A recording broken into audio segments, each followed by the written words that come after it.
Good morning, good morning, good morning. It is, what day is it? It's Tuesday, July the 15th. This is the Morning Blast. It's the home of Ryan Rants and Michael's Meltdowns. That one's for the other Ryan, obviously. As you know by now, we give a review of yesterday, preview of today, maybe put a smile on your face, add a bit of value, throw in a few swear words. Berate Rachel Reeves. That's normally the score here. But before we do, I'll get the legals out the way. Nothing discussed on the space session constitute trading or investment advice or infers any kind of endorsement by PIQ, myself, Ryan Paisley, or indeed Mr. Michael Brown. Good So, morning to Ryan. Good morning, everyone. is it just me?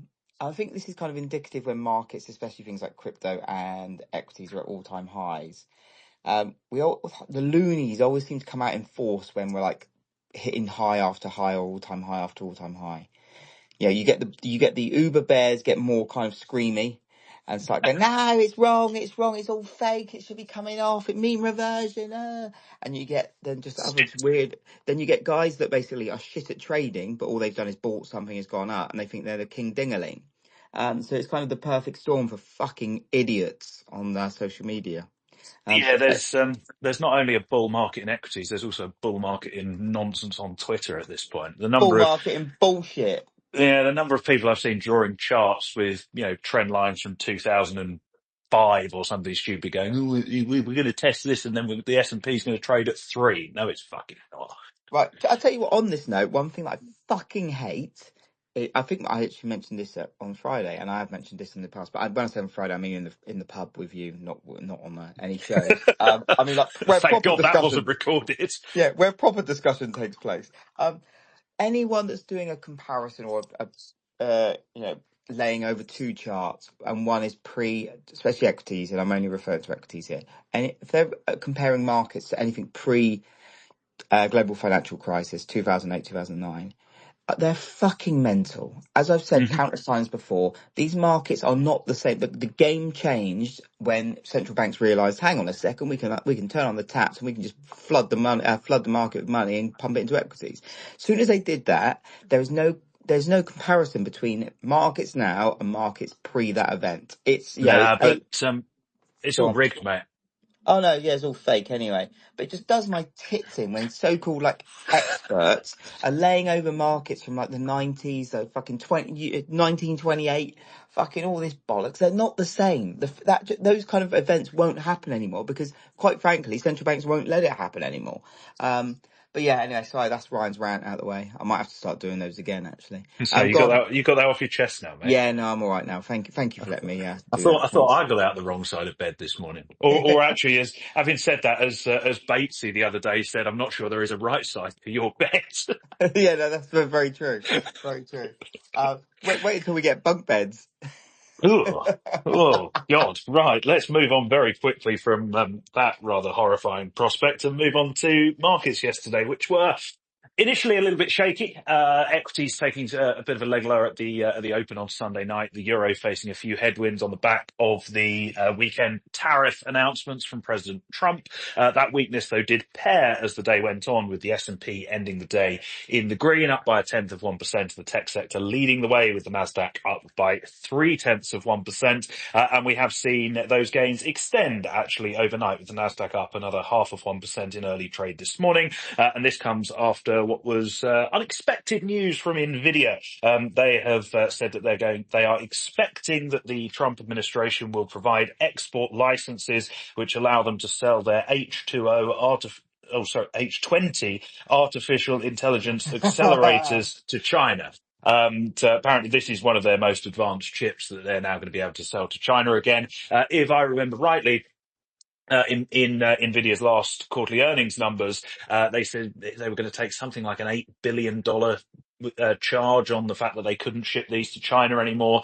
So clearly not only a boost to their earnings, but a Investment. boost to the index at large. And actually in the various overnight markets that do trade, Nvidia are up about 4% or so, and you'd expect them to be up by that magnitude when the official pre-market Just trade gets underway in 25 minutes time.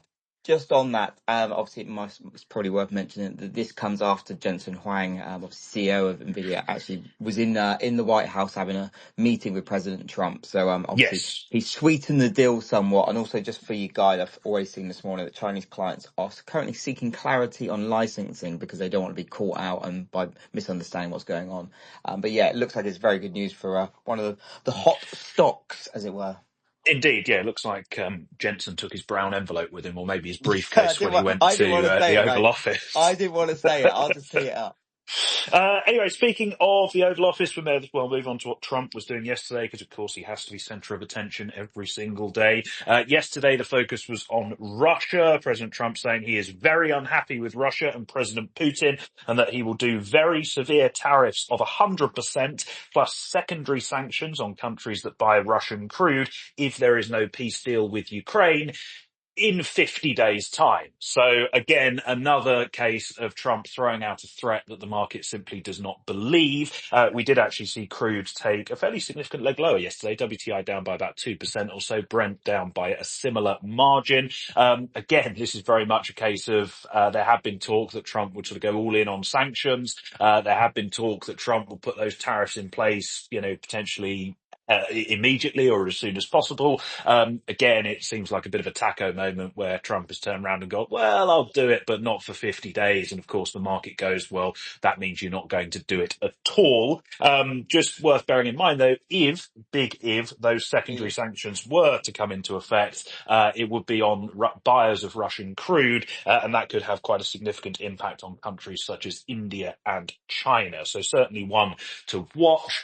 Trump was also talking trade more broadly. Saying that he will talk to countries about tariffs, that he is open to trade talks, including with the EU. Very much a reiteration of the familiar rhetoric, and endorsing the idea that those letters sent over the weekend and over much of the last week are simply a negotiating gambit. In terms of trade comments from other nations or other trading blocs yesterday, before I annoy Mr. Farage, my co-host, the European Union, their trade chief Sefcovic, he was saying yesterday that the EU would need to go for a rebalancing measures if talks with the US fail. That's basically counter tariffs.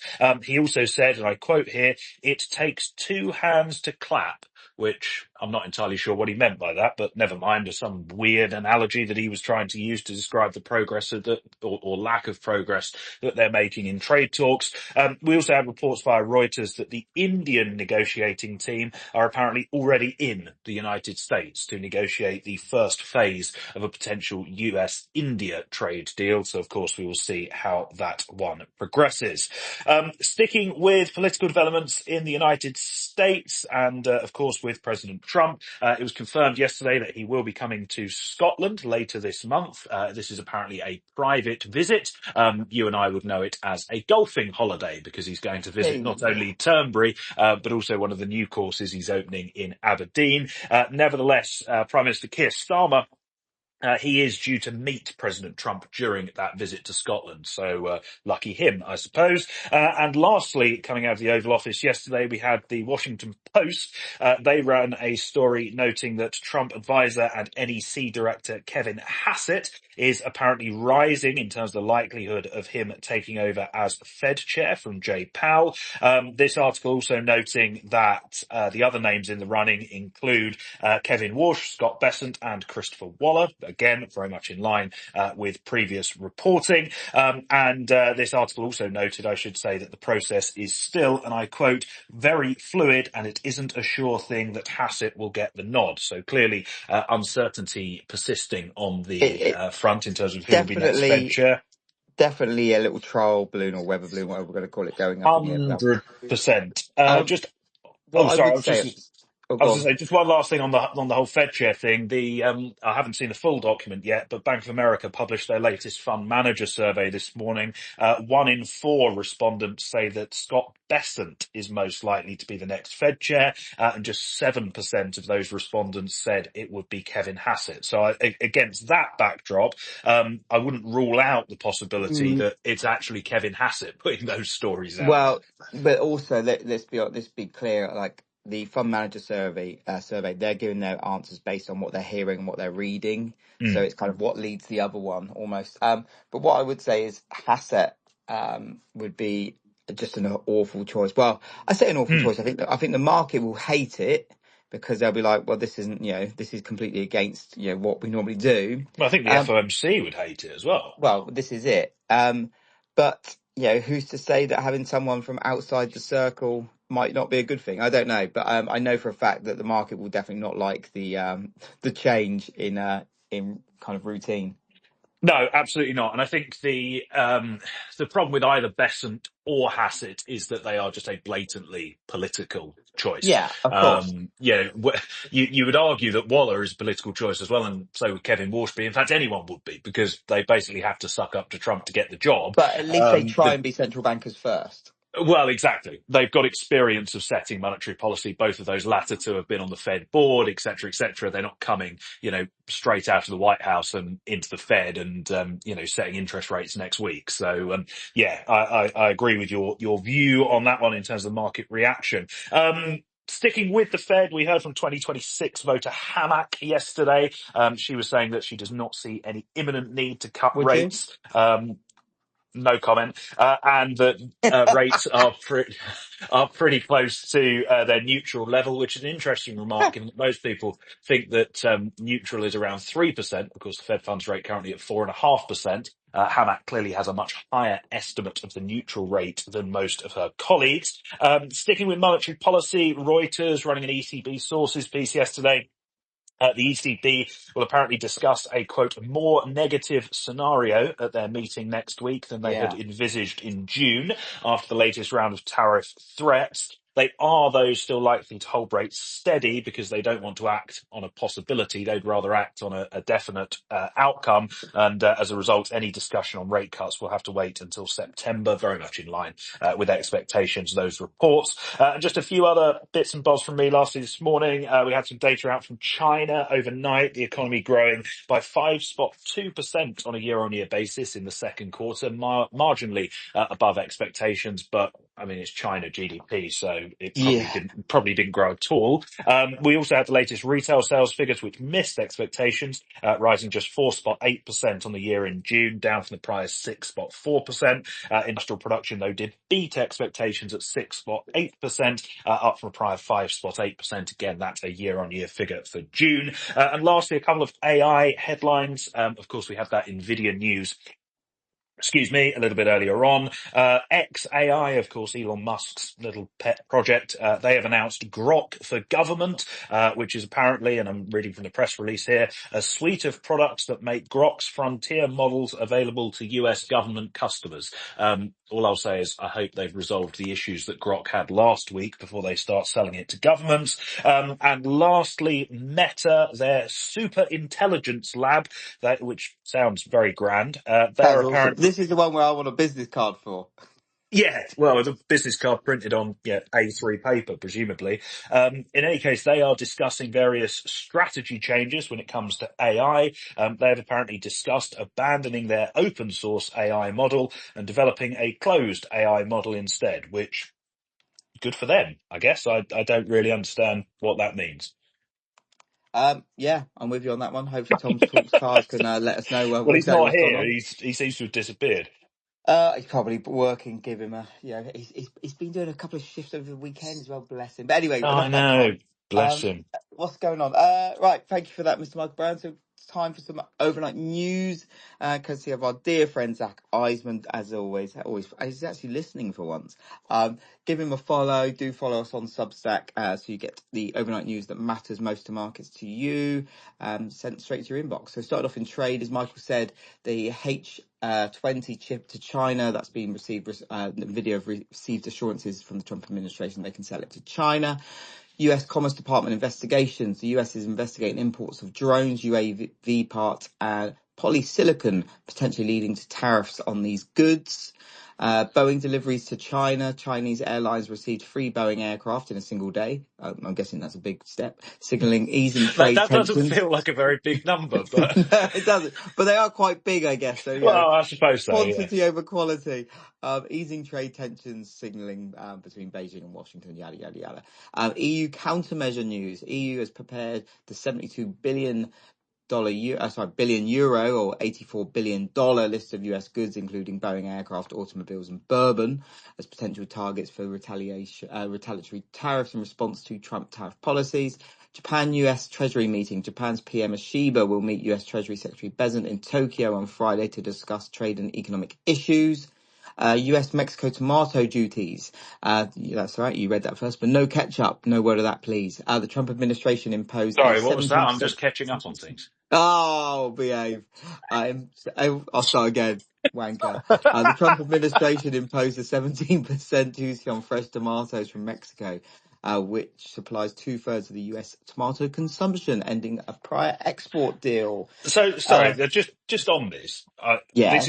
is genuinely the first I've heard of it, so I'm not completely up to speed with it. But what's the idea here? Does Trump want tomatoes to be grown in the US or something? Like, I mean, I I think it's more a case of he just wants to kind of make trouble for Mexico. I think that's about it, basically. oh, I see. Right, fair enough. And Clive Lambert texting me saucy content. He can go and do one.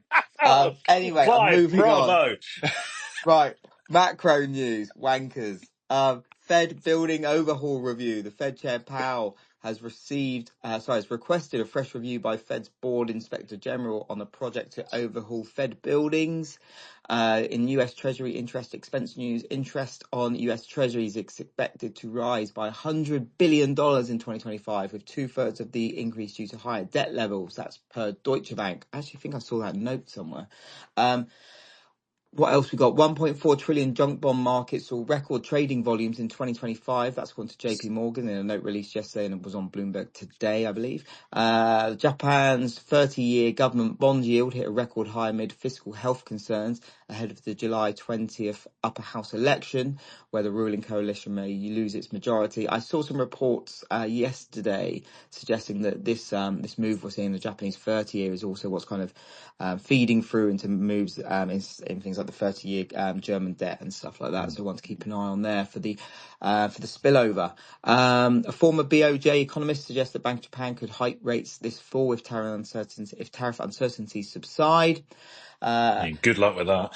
Yeah, exactly. We've got the Japanese bank Mizuho. The CEO downplayed concerns about turbulence in Japan's government bond markets spreading to the 10-year issuance, despite yields reaching a 2008 peak.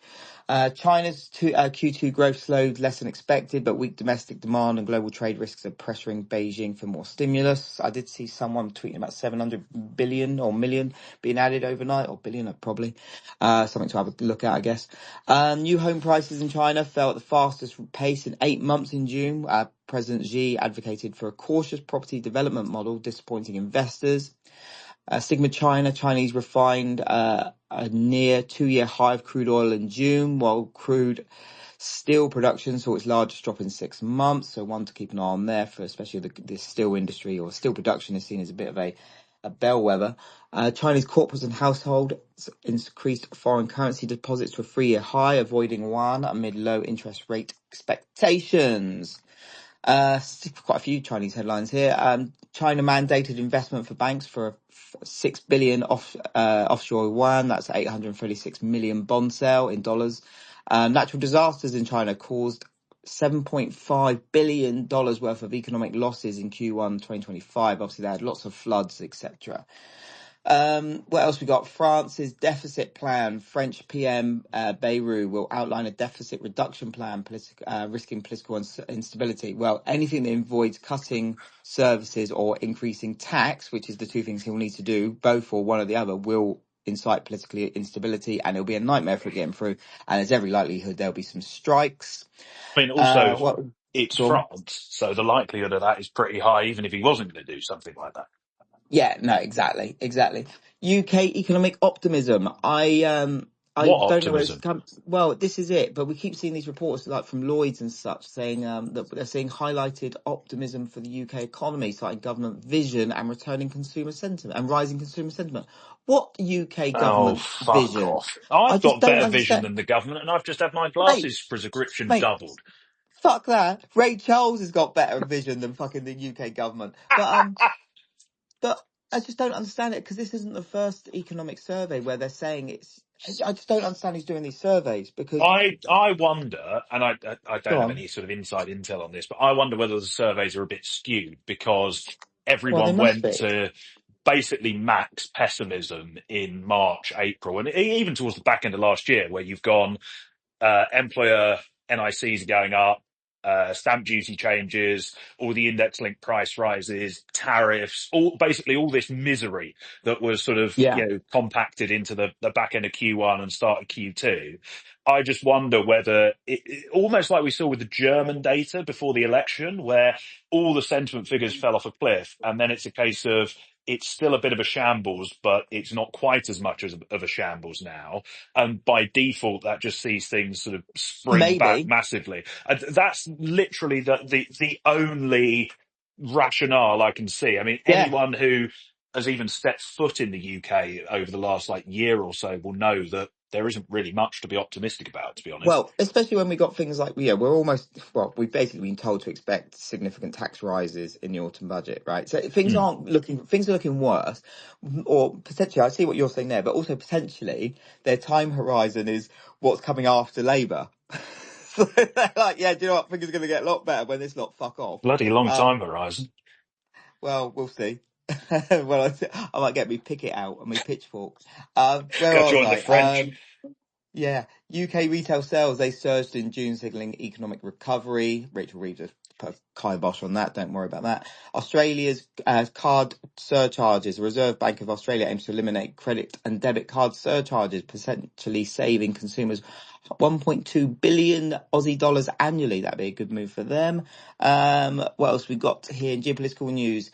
EU-Israeli sanctions. The EU is considering sanctioning Israel over concerns about Gaza aid deal. Regarding China and Australia, President Xi expressed readiness to deepen ties with Australia during a meeting with PM Albanese. Russia-China meeting. Foreign Minister, Lavrov met with President Xi, signaling continued diplomatic engagement. And Taiwan's President Lai will visit Paraguay next month, likely with US transit stops, risking tensions with Beijing. This happens maybe once a year. Taiwan seem to love a trip to a Latin or South American country. Basically, they do that just so they can stop in the US, and then there's a couple of meetings, and they do this basically to just piss China off, which is fair play to You'd them. imagine he would want to Equity. lie low, but no, it's clearly not. Oh God. Oh mate, no. Um, oh God, you've made me lose my train of thought. Just a few equity headlines before I head back to Mr. Puns. EV sales, global and plug-in hybrid vehicles sales rose 24% in June, driven by China and Europe. Wistron CEO at the AI company noted that US tariffs have not impacted AI server orders, which remain in short supply. What else we got? China's Vanke, that's the construction company. They projected a net loss of up to $1.67 billion for H1 due to low project settlements and margins. Shares of Chinese lithium producers, they dropped after earnings warnings due to battery metal market challenges. Nissan seem to always be in the news right now for one thing or the other. They will close its Apama plant and will shift production to Kaishu to cut costs. Like we said before, I've got a sneaky feeling that this time next year Nissan might not be in maybe the company that it currently is. There's a lot of restructuring and potentially some bids might be coming in for them, so definitely want to keep an eye on there. Finally, for me, before I head back to you, Lockheed Martin F-35 deliveries. Lockheed complete delivery of the delayed F-35 jets to the US government by May 1st after software upgrades. And that's it from me. Back to you in the studio. Good stuff. Thank you, Ryan. We got there in the end. Thanks. What was that? What do you mean by that? Just Fuck you. all the puns that we. Oh, thought that was a dig at me. No, never, never. Um, All right. Right, where are we today? We do actually have quite a lot to get through today, to be completely honest with you. At 10 o'clock this morning, we have the latest ZEW sentiment surveys out of Germany, the expectations metric that is seen rising to 50.4 in July, up from a prior 47.5. And if realised, that would be the highest print since March, although the current situation index, that's expected to remain relatively subdued at minus -66 compared to the -72 that we saw last time out. Also at 10 o'clock this morning, we get the latest Eurozone industrial production data. This data is for May, where production is seen rising by 1% on the month compared to the 2.4% decline that we saw in the month of April. Fast forward a little bit to the US session this afternoon, and at 1:30, we have inflation figures due from the US and from Canada. Just to round off the Canadian data first, headline inflation is seen rising to 1.9% on an annual basis in June, up from the 1.7% that we saw in May. Money market's not really pricing much for the BOC right now, just about a 20% chance of a cut at the end of the month, with about 24 basis points, so effectively one full rate cut, discounted by the end of the year. Also at 1:30, of course, we get the much more important, apologies for any Canadians listening, US inflation figures for June. At a headline level, CPI is expected to rise by 0.3% on a month-on-month basis and by 2.6% on a year-on-year basis, while core inflation, that's also seen rising by 0.3% on the month and by 2.9% on a year-on-year basis. Both of those annual rates, incidentally, if in line with expectations, would be the highest or the fastest such pace since February. And it is likely that this June inflation report is the first to show signs of those tariff-induced price pressures beginning to creep in. And of course, you would expect those to continue over the next sort of 3 to 4 months, although much of that obviously hinges on where tariff levels ultimately settle up. In terms of market pricing and implications for the Fed, this certainly isn't going to be a game changer for the July meeting. The FOMC firmly going to be on hold at the July meeting at the end of the month after the solid jobs report that we had about a week or so ago.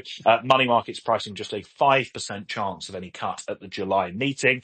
Next 25 basis point cut is priced by October, with 50 basis points of easing seen by the end of the year. I think the main takeaway or the main thing to look at from the CPI figures will firstly obviously be goods prices, as we try and gauge the impact of those tariffs and the degree to which they're being passed on to consumers. And then obviously focus will fall on the components which feed into the PCE release at the end of the month, because that is, of course, the Fed's preferred inflation metric. In terms of other bits and bobs today, it is also the start, or the unofficial start, I should say, of second quarter earnings season on Wall Street. The banks kick us off before the market open. We're due to hear from the likes of JP Morgan, Wells Fargo, and Citi.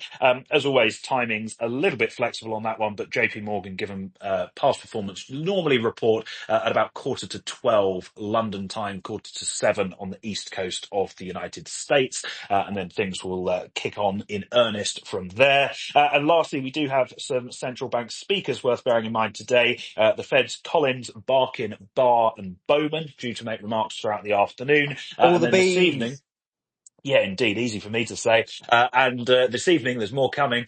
We are due to hear from the Bank of England Governor, Andrew Bailey. He will be Oh, speaking lovely. at 9 p.m, giving the annual Mansion House dinner speech.